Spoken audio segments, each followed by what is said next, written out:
the real you. I have been crucified with Christ. It is no longer I who live, but Christ lives in me. And the life which I now live in the flesh, I live by faith in the Son of God, who loved me and gave himself for me. Galatians 2, verse 20. The tree was a twisted, gnarled, and rough. Someone had ruthlessly pruned back about half the branches, and it was ugly. It probably didn't help that spring had not yet arrived. I tried to picture the tree with a full head of green leaves, but it did not help.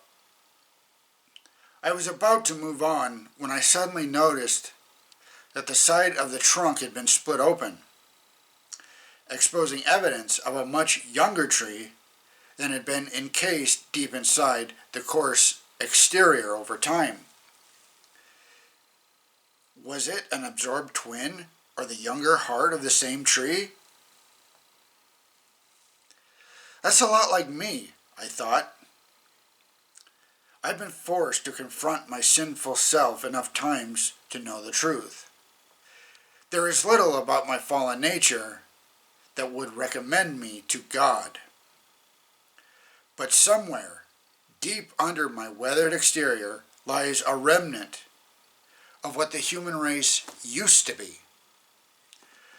No matter how many times we have been pruned, no matter how scaly and heavy our outward bark has become through sin, the innocence and wonder of God's original design have not been completely lost. The real you is still in there, encased in the scar tissue of a hard life.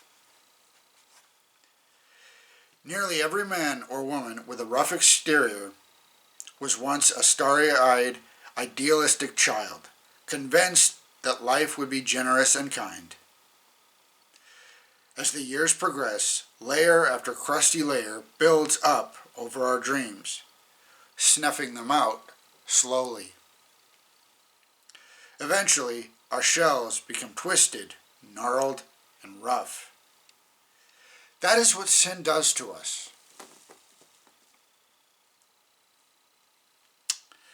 But every so often, during these moments, when we remember the freedom of childhood, or we think about the promise of heaven, our rough exterior cracks just a little, and we catch a glimpse of what we soon shall be.